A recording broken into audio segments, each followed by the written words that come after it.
ಹೇ guys ಎಲ್ಲರಿಗೂ ನಮಸ್ಕಾರ, welcome back to Sagar story. ಶುಭೋದಯ. ಇವತ್ತು RCB's up against Mumbai Indians. ಮೊದಲನೇ ಮ್ಯಾಚ್ ಗೊತ್ತಲ್ಲಪ್ಪ ಏನಾಯ್ತು ಸೀನ್ ಅಂತ. ಮುಂಬೈ ಇಂಡಿಯನ್ಸ್ ಮೇಲೆ ಆಡಿದಾಗ ಮುಂಬೈ ಇಂಡಿಯನ್ಸ್ ಗೆಲ್ಲೋ ಅಂತ ಹಂತದಿಂದ ಸೋಲುವಂತ ಹಂತಕ್ಕೆ ಹೋಗ್ಬಿಟ್ರು. ಲಾಸ್ಟ್ ಅವರಲ್ಲಿ ಹಾವಳಿ ಕೊಟ್ಟಿದ್ದು ನಡೇನ್ ಡಿಕ್ಲಾಕ್ ಅವರು. ಸೊ ಅನ್ಬಿಲಿಯಬಲ್ ಮ್ಯಾಚ್ನ RCB ಅವ್ರ ಮೇಲೆ ಗೆದ್ದಿದ್ದು.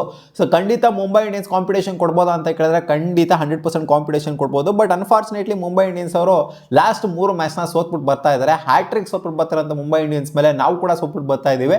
ನಮಗೆ ಒಂದು ಬುದ್ಧಿ, ಒಂದು ಪಾಠನ ನಾವು ಕಲ್ತಿದ್ದೀವಿ ಲಾಸ್ಟ್ ಮ್ಯಾಚು. ಸಿಕ್ಕಾಪಟ್ಟೆ ಕಾನ್ಫಿಡೆಂಟ್ ಆಗುವಂಥದ್ದು, ಎಲ್ಲ ಯಾರು ನಮ್ಗೆ ಹೊಡೆಯೋದೇ ಇಲ್ಲ ಅನ್ನುವಂಥದ್ದು ಅವೆಲ್ಲ ಏನಿಲ್ಲ. ನಮಗೂ ಕೂಡ ಬೀಟ್ ಮಾಡುವಂಥ ಟೀಮ್ಗಳು ಇದ್ದಾವೆ ಈ ಒಂದು 2026 WPL ಅಂತ ನಮಗೆ ಗೊತ್ತಾಗಿದೆ.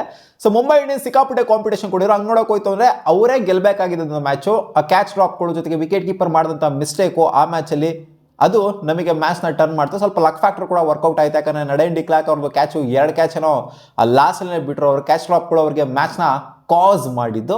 ಸೊ ಹೋಪ್ಫುಲಿ ಈ ಮ್ಯಾಚ್ ಮತ್ತೆ ತಿರ್ಗಾ ಫೈಟ್ ಇರುತ್ತೆ ಅಂತ ಅನ್ಕೊಂಡಿದ್ದೀನಿ. ನೋಡಿ, ಲಾಸ್ಟ್ ಮ್ಯಾಚು 1-2 ಮ್ಯಾಚ್ ಆಯಿತು. ನಾವು RCB ನೋಡ್ತು ಅಂತಂದರೆ ಈ ಕಡೆ RCB ಕಡೆ 1 ಸೈಡ್ ಆಗ್ತದೆ, ಇಲ್ಲಾಂದರೆ ಅವ್ರ ಕಡೆ 1 ಸೈಡ್ ಆಯಿತು. ಅದೇ ಮುಂಬೈ ಇಂಡಿಯನ್ಸ್ನ ಮ್ಯಾಚ್ ಏನಿತ್ತು ಅದೇ ಸಿಕ್ಕಾಪಟ್ಟೆ ಕ್ಲೋಸ್ ಮ್ಯಾಚ್ ನಾವು ನೋಡಿದ್ದು RCBದು. ಸೊ ಹೋಪ್ಫುಲಿ ಈ ಮ್ಯಾಚ್ನು ಕೂಡ ಕ್ಲೋಸ್ ಫೈಟ್ ಆಗುತ್ತೆ, ಮಜಾ ಬರೋ ಥರ ಮ್ಯಾಚ್ ಆಗುತ್ತೆ ಅಂತ ಅಂದ್ಕೊಂಡಿದ್ದೀನಿ. ಆ ಲಾಸ್ಟ್ ಮ್ಯಾಚ್ ಆದಾಗ ಮುಂಬೈ ಇಂಡಿಯನ್ಸ್ ಅಗೇನ್ಸ್ಟು ಹಾಲಿ ಮ್ಯಾಥ್ಯೂಸ್ ಅವರು ಇರಲಿಲ್ಲ. ಒಂಥರ ಟೀಮೇ ಬೇರೆ ಥರ ಇತ್ತು. ಇವಾಗ ಟೀಮ್ ಬೇರೆ ಥರ ಇದೆ. ಹಾಲಿ ಮ್ಯಾಥ್ಯೂಸ್, ಆಶ್ವಿಕಾ ಭಾಟಿಯಾ, ನೈಟರ್ ಸೈವ್ ಬ್ರಾಂಡ್, ಹರ್ಮನ್ಪ್ರೀತ್ ಕೌರ್, ಅಮಲಿಯಾ ಕರ್, ಮಂಜೋತ್ ಕೌರ್, ಆಮೇಲೆ ಸಜಾನಾ, ಇವೆಲ್ಲ ನೋಡ್ತು ಅಂದರೆ ಕ್ವಾಲಿಟಿ ಬ್ಯಾಟಿಂಗ್ ಅಟ್ಯಾಕ್ ಅಂತೂ ಖಂಡಿತ ಇದೆ. ಎಸ್ಪೆಷಲಿ ಟಾಪ್ 4 ಅಂತ ಬಂದಾಗ ಸಾಲಿಡ್ ಆಗಿರುವಂಥ ಬ್ಯಾಟಿಂಗ್ ಅಟ್ಯಾಕ್. ನಮ್ಮ RCB ಗೊತ್ತಿರೋದೇ ಮಸ್ತಾಗಿರುವಂಥ ಬ್ಯಾಟಿಂಗು. ಬಟ್ ಫಾರ್ಮಿಗೆ ಬರಬೇಕಾಗಿದೆ.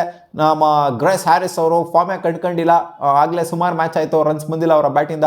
ಜಾರ್ಜಿಯಾ ವಾಲ್ ಫಸ್ಟ್ ಮ್ಯಾಚ್ ಹಾವಳಿ ಕೊಟ್ಟರು. ಆಮೇಲೆ ಬ್ಯಾಕ್ ಟು ಬ್ಯಾಕ್ ಮ್ಯಾಚು ಚೆನ್ನಾಗಿ ಆಡೋಕ್ಕಾಗಿಲ್ಲ. ರಿಚಾ ಘೋಷ್ ಕೂಡ ಅಷ್ಟೇನಾಗಿ ಹಾವಳಿ ಕೊಡ್ತಾ ಇಲ್ಲ. ಅಂದರೆ ಲಾಸ್ಟ್ ಮ್ಯಾಚ್ ಏನು ಅಷ್ಟೊಂದು ಹೆವಿ ಹಾವಳಿ ಏನು ಕೊಡೋಕ್ಕಾಗಲಿಲ್ಲ. ಆಮೇಲೆ ಗೌತಮಿ ನಾಯಕ್ ಅವರು, ನಾವು ಅಂದ್ಕೊಳೋದು ರಿಚಾ ಘೋಷ್ ಅಂತಂದರೆ ಬಂದರೆ ಒಂದು 50 ಬರಬೇಕು ಅವ್ರ ಬ್ಯಾಟಿಂದ ಅಂತ ಅನ್ಕೊಂತೀವಿ. ಪಟ್ಟನಾಗಿ ಬಂತು ಅಂತಂದರೆ. ಆಮೇಲೆ ಗೌತಮಿ ನಾಯಕ್ ಅವರು ಕೂಡ ಬೇಗ ಔಟ್ ಆಗಿದ್ದು. ನಡೇನ್ ಡಿಕ್ಲಾಕ್ ಇವರು ಕೂಡ ಅಷ್ಟೊಂದು ಫಾರ್ಮಲ್ಲಿ ಕಾಣಿಸ್ತಾ ಇಲ್ಲ. ಅಂದರೆ ಇನ್ನೇನು ಅವ್ರು ಬರೋದೇ ಬಾಟಮಲ್ಲಿ, ಇನ್ನೇನು ಹೊಡಿ ಆಟ ಆಡೋವಂಥ ಟೈಮ್ಗೆ ಬರ್ತಾರೆ ಅವರು. ಇನ್ನೇನು ಎಕ್ಸ್ಪೆಕ್ಟ್ ಮಾಡೋಕ್ಕಾಗುತ್ತೆ ಅವರಿಂದ. ಆಮೇಲೆ ರಾಧಾ ಯಾದವ್ ಪರವಾಗಿಲ್ಲ, ಚೆನ್ನಾಗಿ ಆಡ್ತಾ ಇದ್ದಾರೆ.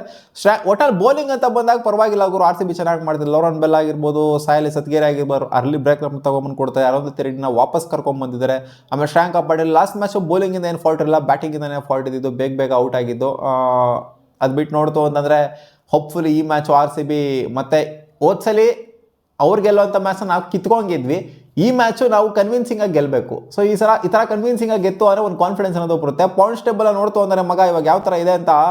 DC, GG, MI and UP warriors ಯಾರು ಕೂಡ ಔಟ್ ಆಫ್ ದ ಟೂರ್ನಮೆಂಟ್ ಆಗಿಲ್ಲ. ಎಲ್ಲರೂ ಕೂಡ ಸೀನಲ್ಲೇ ಇದ್ದಾರೆ. RCBಗೆ ಫೈನಲ್ ಪೊಸಿಷನ್ ಖಚಿತನ ಅಂತ ಕೇಳ್ತು ಅಂತಂದರೆ ಇವಾಗ RCB ಏನಾದ್ರು ಬ್ಯಾಕ್ ಟು ಬ್ಯಾಕ್ ಮ್ಯಾಚ್ನ ಸೋಲ್ತು ಅಂದರೆ ಒಂದು ಹೆವಿ ಮಾರ್ಜಿನ್, ಲಾಸ್ಟ್ ಮ್ಯಾಚ್ ಸೋತ್ರಲ್ಲ ಆ ಥರ ಹೆವಿ ಮಾರ್ಜಿನ್ ಏನಾದ್ರು ಸೋತ್ರು ಅಂತ ಅಂದರೆ ಖಂಡಿತ RCB ನೆಟ್ ರನ್ ರೇಟ್ ಅನ್ನೋದು ನೆಗೆಟಿವ್ ಹೋಗುತ್ತೆ. ಇವಾಗ DC ಆಗಿರ್ಬೋದು, ಜೊತೆಗೆ ಮುಂಬೈ ಆಗಿರ್ಬೋದು. ಮುಂಬೈದು ಪಾಸಿಟಿವ್ ಅಲ್ಲಿದೆ ರನ್ ರೇಟು.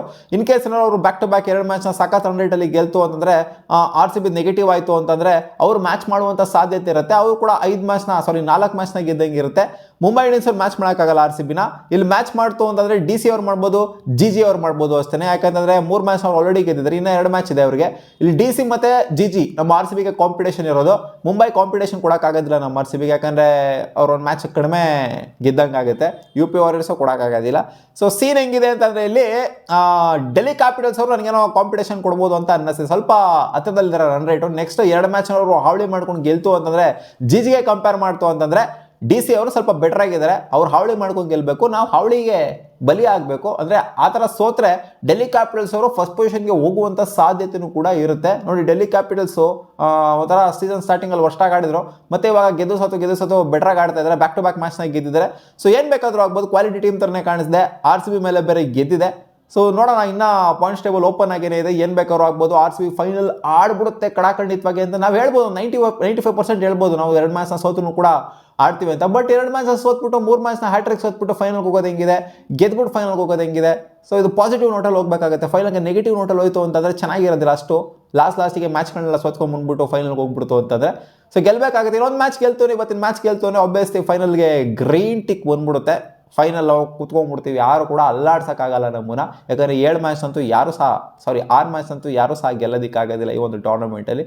ಸೊ ಹೋಪ್ಫುಲಿ ಈ ಒಂದು ಮ್ಯಾಚ್ನ ಗೆದ್ದುಬಿಟ್ಟು ಆರ್ ಸಿ ಬಿ ಅಫಿಷಿಯಲಿ ಫೈನಲ್ಗೆ ಕ್ವಾಲಿಫೈ ಆಗ್ತಾರೆ ಅಂತ ಅಂದ್ಕೊಂಡಿದ್ದೀನಿ. ಬಟ್ ಡಿ ಸಿ ಮೇಲೆ ಕಣ್ಣಂತೂ ಖಂಡಿತ ಇದ್ದೇ ಇರುತ್ತೆ. ಜಿ ಏನು ಕಮ್ಮಿ ಇಲ್ಲ, ಜಿ ಏನು ಬೇಕಾದ್ರೂ ಆಗ್ಬೋದು ಗುರು. ಜಿ ಅನ್ನೋರು 2 ಮ್ಯಾಚ್ ಫುಲ್ ಅದ್ದೂರಿಯಾಗಿ ಗೆಲ್ಲಬೇಕು. ಒಳ್ಳೆ ಕ್ವಾಲಿಟಿ ಟೀಮ್ ಏನಿದೆ ಜಿಜಿದ್ರು, ಅದ್ದೂರಿಯಾಗಿ ಗೆಲ್ತು ಅಂತಂದರೆ ಅವರು ಕೂಡ ಫೈನಲ್ ಬರುವಂಥ ಸಾಧ್ಯತೆ ಇರುತ್ತೆ. ಕರೆಂಟ್ ಮೈಂಡ್ ಸೆಟ್ ಏನು ಅಂತಾರೆ, ಪ್ಲೇ ಆಫ್ಸ್ಗೆ ಫಸ್ಟ್ ಕ್ವಾಲಿಫೈ ಆಗೋಣ ಅನ್ನೋದ್ರೆ ಮೈಂಡ್ ಸೆಟ್ ಇರುತ್ತೆ ಜಿಜಿದು ಡಿಸಿದು. ಆಮೇಲೆ ಬೇಕಾದ್ರೆ ಫೈನಲ್ ಅದು ಇದು ಎಲ್ಲ ನೋಡ್ಕೊಳ್ಳೋಣ ಅನ್ನೋ ಥರ. ಸೊ ಸೀನ್ ಹೆಂಗಿದೆ ಅಂತಂದರೆ ವರ್ಲ್ಡೋರ ಬಗ್ಗೆ ಗೊತ್ತಿರೋದನ್ನ ಏನು ಹೇಳಿ ಸ್ಪೆಷಲಾಗಿ ಹೇಳಬೇಕು ಅಂತ ಏನಿಲ್ಲ. ಆಗ್ತಾ ಇದೆ ಮ್ಯಾಚು ಎಲ್ಲ ಒಂದೇ ಸ್ಟೇಡಿಯಮಲ್ಲೇ ಆಗ್ತಿದೆ, ಡಿ.ವೈ. ಪಾಟೀಲ್ ಮತ್ತು ಈ ಸ್ಟೇಡಿಯಮು. ಸೊ ಇಲ್ಲಿ ಆಗಿರೋಂಥ 8 ಮ್ಯಾಚಲ್ಲಿ 7 ಮ್ಯಾಚ್ನ ಗೆದ್ದಿರೋದು ಬ್ಯಾಟಿಂಗ್ ಸೆಕೆಂಡ್ ಆಡಿದವ್ರು ಚೇಸ್ ಮಾಡಿರೋಂಥ ಟೀಮ್ನ ಗೆದ್ದಿದ್ದಾರೆ ಈ ಒಂದು ಸೀಸನಲ್ಲಿ. ಸೊ ಚೇಸಿಂಗ್ ಟೀಮ್ಗೆ ಸಿಕ್ಕಾಪಟ್ಟೆ ಅಡ್ವಾಂಟೇಜ್ ಇದೆ ಅಂತ ಹೇಳಬೇಕು. ಟಾಸ್ ಗೆದ್ದವ್ರು ಖಂಡಿತ ಬ್ಯಾಟಿಂಗ್ ಮಾಡೋದಿಲ್ಲ, ಬೌಲಿಂಗ್ ಮಾಡೋದಕ್ಕೆ ನೋಡ್ತಾ ಇರ್ತಾರೆ. ಸೊ ಇನ್ನೇನಿಲ್ಲ, ಪಿಚ್ ರಿಪೋರ್ಟು ಅದ್ರ ಬಗ್ಗೆ ಎಲ್ಲ ಜಾಸ್ತಿ ಡಿಸ್ಕಸ್ ಮಾಡುವಂಥದ್ದು ಏನಿಲ್ಲ. ಎಲ್ಲ ಮ್ಯಾಚ್ ನೋಡಿದ್ದೀರಾ, ಏನು ಸ್ಪೆಷಲಾಗಿ ಹೇಳುವಂಥದ್ದು ಏನೇನು ಹೊಸವೇನು ಏನಲ್ಲ. ನೋಡೋಣ ಅದೇನಾಗುತ್ತೆ ಅಂತ. ಮತ್ತೆ ಸಿಗುವ ಮುಂದಿನ ವಿಡಿಯೋದಲ್ಲಿ. ನನ್ನ ಪ್ರಕಾರ ಇವತ್ತು RCB ಹಾವಳಿ ಅದ್ದೂರಿಯಾಗೆ ಗೆಲ್ತಾರೆ ಅಂತ ಅನ್ಕೊಂಡಿದ್ದೀನಿ.